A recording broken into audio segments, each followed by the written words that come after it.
So, back for part 2. I ain't know the video was just gonna cut off on me. But anyway, so anybody who's saying that they do not get themselves in a bind or whatever and then go to God and beg and plead with him to help you out and you gonna do this and do that, making promises to him and all of that would be lying. So that's exactly what we did.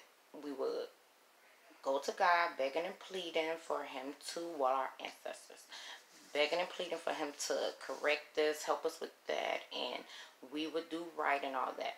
So he would help us, we would act right for a minute, and then it'll be back to the same old thing. So,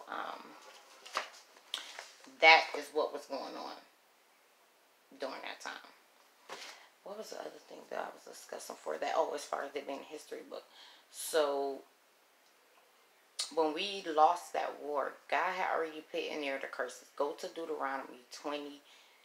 It talks about the blessings, talk about the curses. And if you look at those curses, the only people who fall under it remotely in the least bit are African Americans, black people, Hebrews, Jews, Israelites. Yes, Jacob?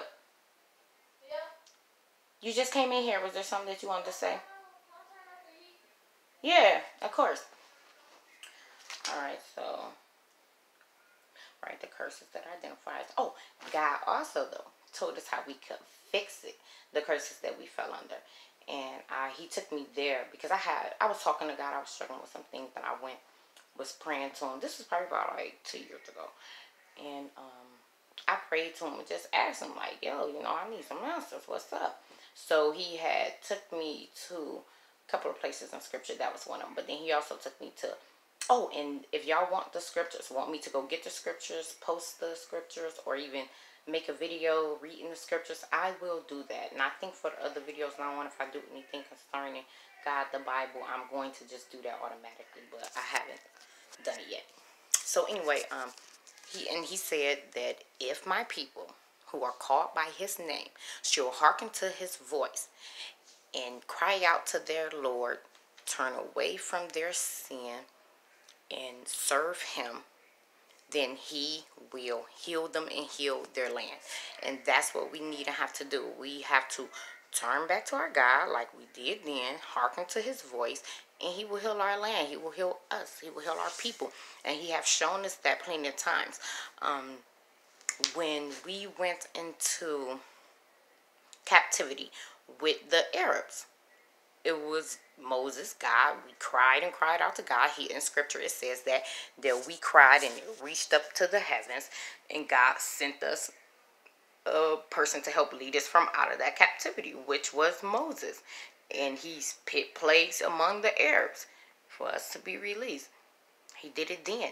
He did it again when he did it with Martin Luther King. That's, the most recent one.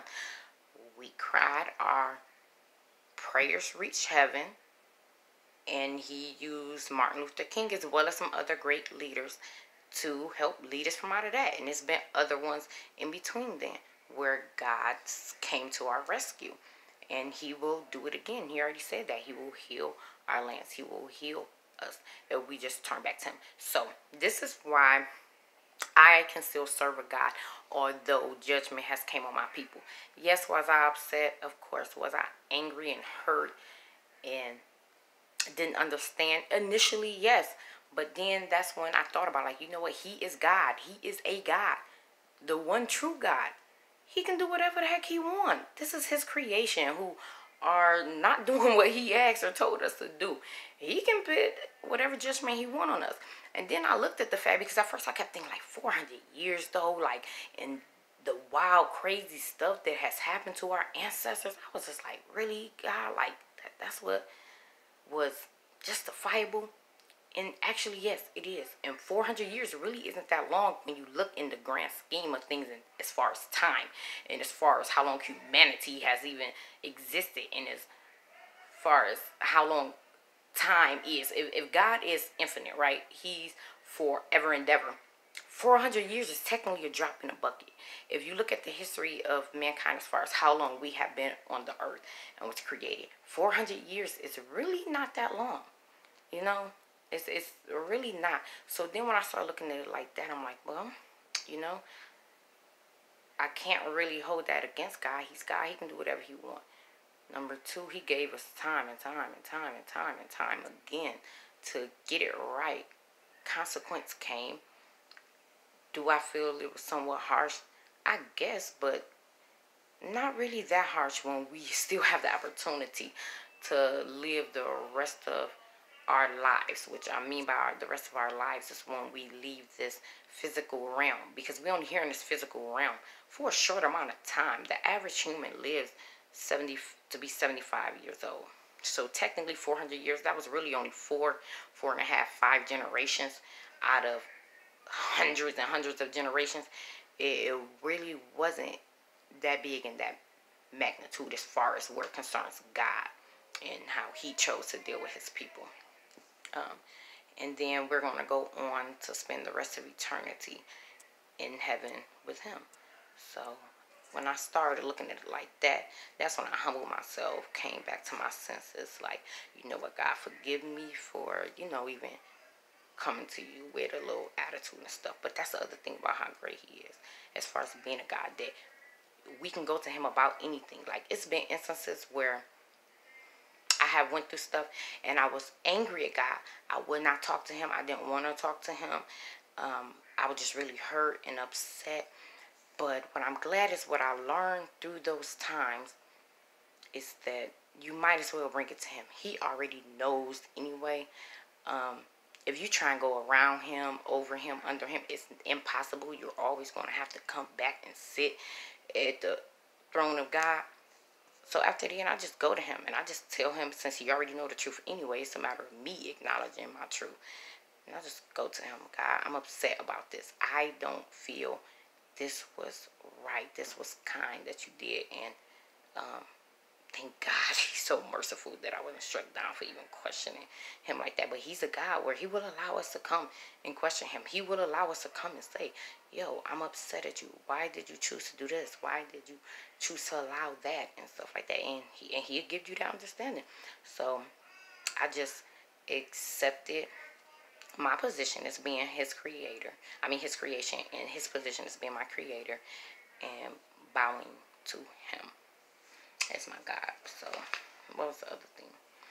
So now I think I am down to the last part, which is all y'all black people who come to me or others saying how you pro-black and a Christian and believe in this, white Jesus and all that and all that is, and then that's the other thing y'all trying to bring up, that there is other religions. What religion did we have before slavery? The same one that we have right now. That's the one. Yes, you had different sects of people who had other religions, but that was also the reason why the curse came upon us, is because we were serving false gods, worshiping animals, worshiping fallen angels, worshiping mankind instead of worshiping the one true God. That's the whole reason why the curse came in the first place. And y'all gonna bring it back on us if y'all keep up with this foolishness. So I think that y'all just using it as a scapegoat.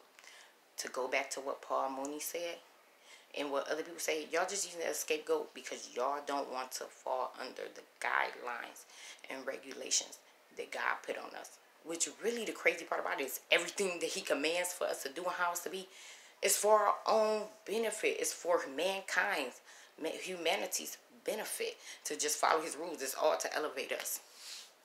So y'all just use that as an excuse because y'all don't want to fall under those guidelines. So then what y'all do is y'all try and nitpick at it, attack it, so y'all can go on and do something else and try and justify why you're not accepting the one true God and what he ordained.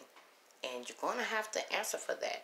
And as long as you're cool with that, that's between you and your God. Just like me choosing to be pro-black and Christian is between me and my God. You know, I want the advancement of black people. I want the edification of our people. I want the growth, the healing, the restoration of our people. And for us to come back to who we are. Knowing who we are, understanding it. And God